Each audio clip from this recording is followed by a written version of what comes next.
All right, we should be good. Good afternoon. This is the meeting of the Land Bank Committee. The date is October 19th, 2020. We are calling the meeting to order at 2:08 p.m. I will start by calling the roll. Mr. Volz. Here. Chief Orszak. Here. Mr. Lasko. Here. And Justin Harris will not be attending. And I don't see any other attendees logged in. So we will have 3 voting members for today's meeting. And the first order of business will be approval of the meeting minutes from the 9/21/2020 meeting. This is Matt. I make a motion to approve the minutes as presented. Second. Okay, there's a motion and a second. I will call the roll on the motion to approve. Mr. Volz? Yes. Chief Orszak? Yes. Mr. Lasko? Yes. Okay, those minutes are approved. Second item of business, or moving on to old business, we do have something that's being carried on our agenda as tabled. It is 1110 First Street, and it's been tabled for further updates. And at this time, the Land Bank Administrator does not have any updates. And if anybody wishes to untable this item and discuss, feel free, but I have no updates. This is Matt. I make a motion to untable. Okay. This is John. I second the motion. Okay. We're calling the roll on the remove from the table. Mr. Volz? Yes. Chief Orszak? Yes. Mr. Lasko? Yes. Okay, the item is untabled for discussion. This is Matt. I know we've talked about this a couple meetings, and I appreciate the neighbors on both sides' desire to purchase all or part of this property. But I think long-term, there seemed to be consensus that we view this parcel as a potentially developable parcel in the near future. So with that in mind, I don't know that it makes sense to keep carrying this on the agenda. So I would just make a motion to deny both requests for ownership by the neighbors.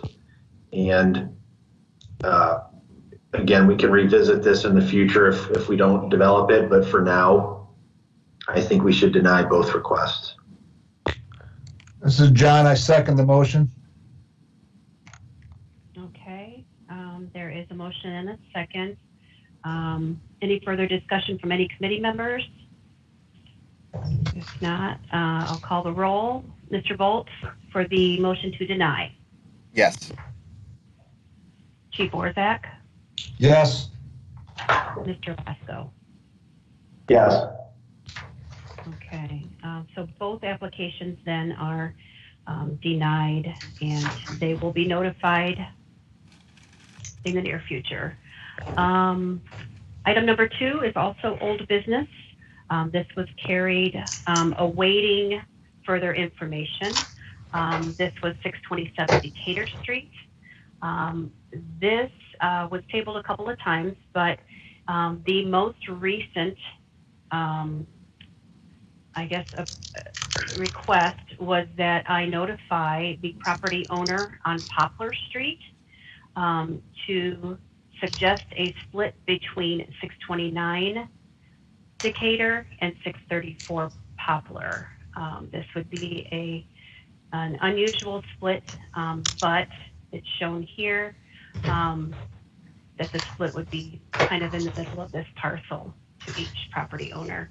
The update that I have is that the property owner on Poplar Street did not sign for their certified notification or certified request to see if they wanted any part of this.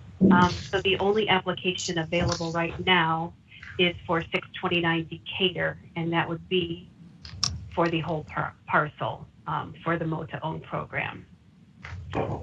If you guys recall, 623 and 621 Decatur was denied. So the only open application at this time is for NLP Properties, LP, at 629 Decatur.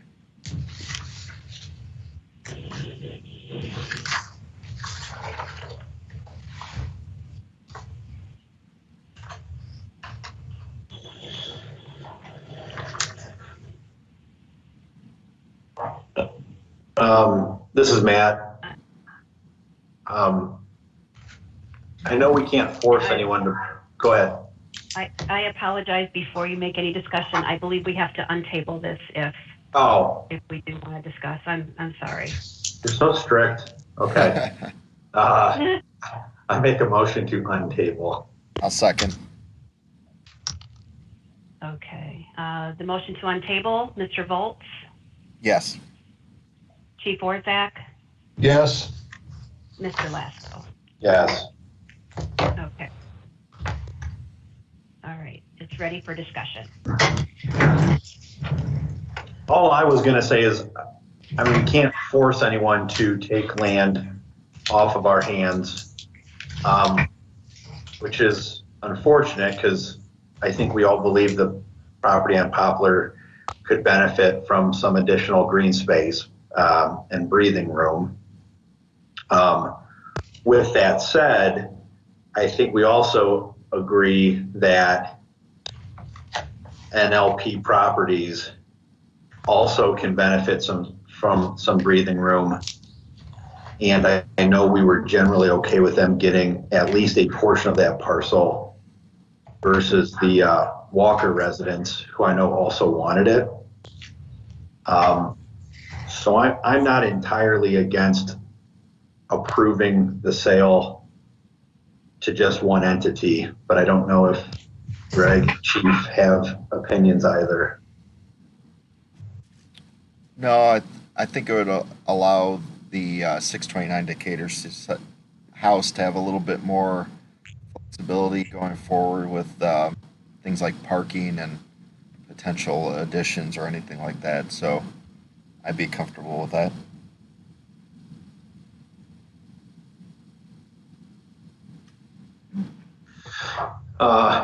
Well, then with that in mind, I would make a motion to sell the parcel in its entirety to NLP Properties, LP. I'll second. Okay, there's a motion and a second. I'll call the roll on the motion to approve the sale of the whole property to NLP LP. Mr. Volz, Yes. Chief Orzak, Yes. Mr. Lasko. Yes. Okay. I will give them notification as well and set up a purchase and sale agreement, and it will go through City Commission. Item number 3 on the agenda is new business. It's 421 Fulton Street. What I can say about the background information of this is that the City of Sandusky is in process of taking ownership of this property. The property consists of a 2-story single-family residential structure. There's 1,904 square feet of living area with 4 bedrooms, 2 baths. The property is being offered to the city as a gift in lieu of foreclosure. And what we've noticed is that the home is in need of interior and exterior renovations. And we feel that the home would be a candidate for rehabilitation. Important to know is that the property next to this is up for demolition. The property is currently being transferred to the city as well in lieu of foreclosure. And once this lot is vacant, it may offer some additional room for this property owner if they so wish to, purchase as a split for the mow-to-own program or paid in full or purchase in full. I've attached some pictures of the interior. This is the first story, front room, I guess. There's a bathroom, utility room, and a couple of upstairs. It was being used as a duplex, so there is an upstairs kitchen and 2 bedrooms up. Or, yeah, I think maybe 3 bedrooms up, I'm sorry. And an additional bathroom. There will be no budget impact to acquire the property, but the RFP process does require a purchase price to be offered in the submitted request.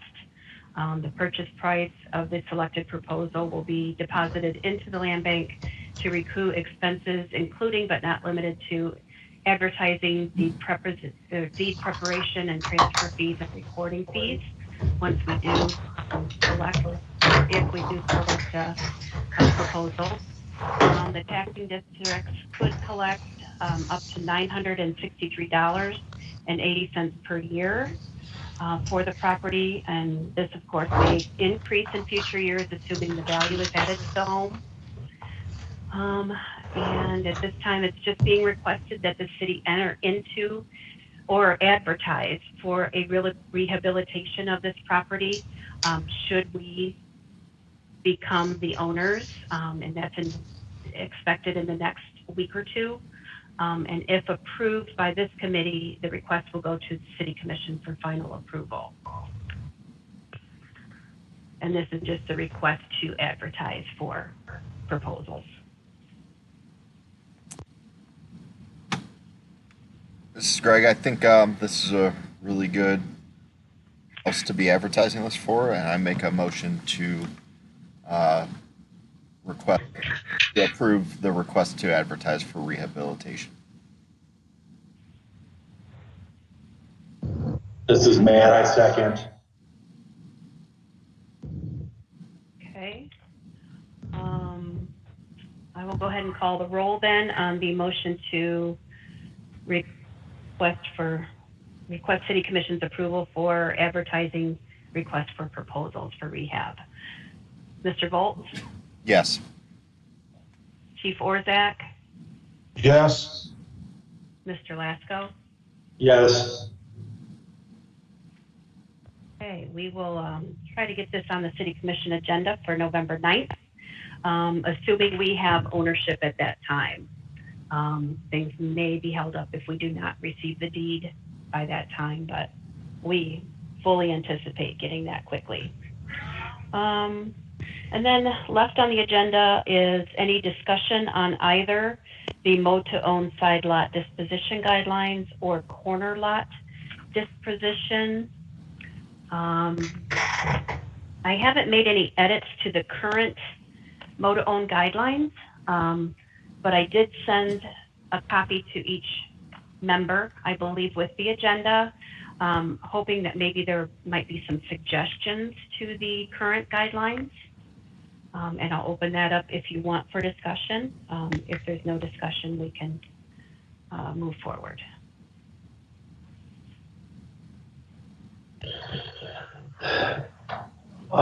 This is Matt. I don't have anything in detail other than to say I really hope that in the near future we move to a outright sale process versus the mow-to-own program.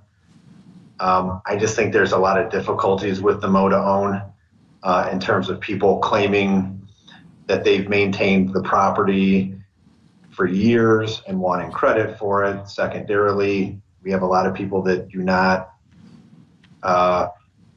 follow through on requirements. Therefore, we can't transfer the property. I just think that program, although highly successful for a while, I don't think makes a ton of sense right now.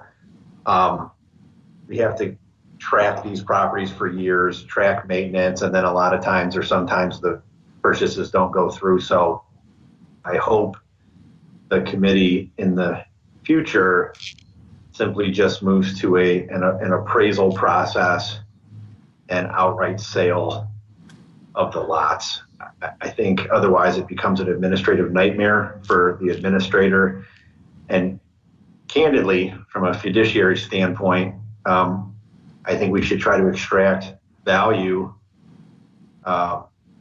for our land bank program and for the neighborhood. And I think there's no better way than to see escalating sales prices throughout the neighborhoods.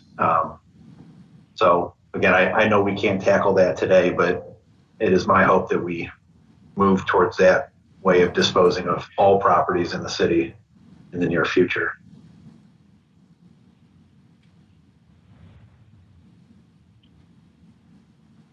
Good. Any other discussion? Okay. All right. I will work on trying to put something together that will highlight some of the things that Mr. Lasko suggested and bring it before another future meeting.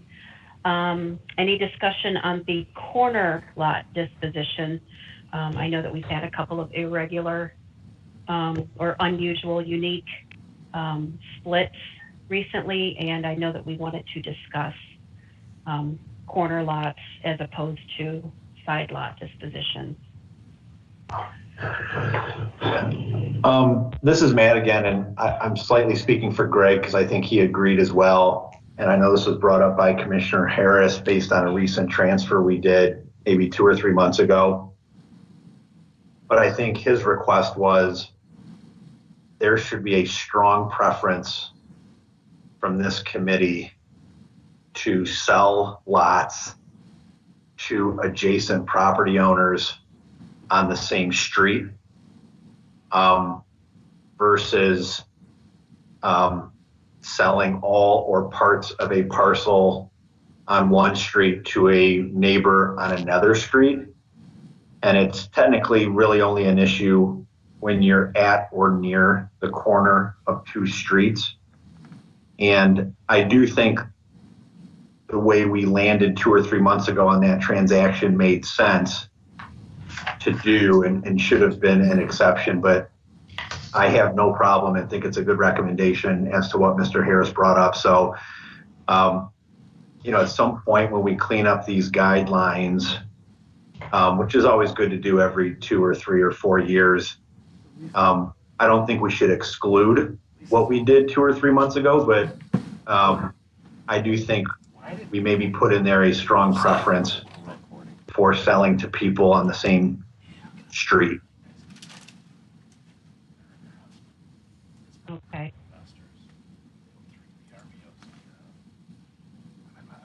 If I could ask a question, would that then sometimes award the same street property owner the entire parcel? It could, yes. Okay.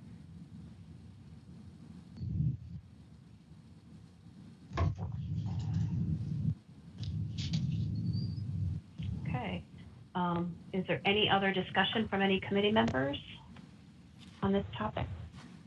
No, I think just what we're trying to avoid is a corner lot owner or owners being kind of landlocked between around one kind of L-shaped parcel. I think that's kind of what we're trying to avoid. Okay. And Debbie, this is Matt. If you don't mind, just for the record, can you give the committee and anyone that listens to this after the fact just a high-level update on where we're at with the Cold Creek RFP or RFQ? Okay. All right. Do you want this update today? Which is fine. I know where we're at today. Yeah, just where we're at today, even though there's still some work to do. Yeah, it seems that we did touch base on the corner lot disposition, so I feel like we can work on that a little more, and I'll bring that to another future meeting. So yeah, discussion, we advertised for requests for qualifications on September 26th of this year for a listing agent for all of our Cold Creek parcels. Although we did get very high interest regarding emails back and forth, we have 7 proposals that were received on time by the deadline of 10 a.m. on October 13th. And we are in the process right now of scoring these proposals. And I can list the firms if anybody wants to know them, or, at this point, it's in the stages of scoring and evaluating the proposals. That's good.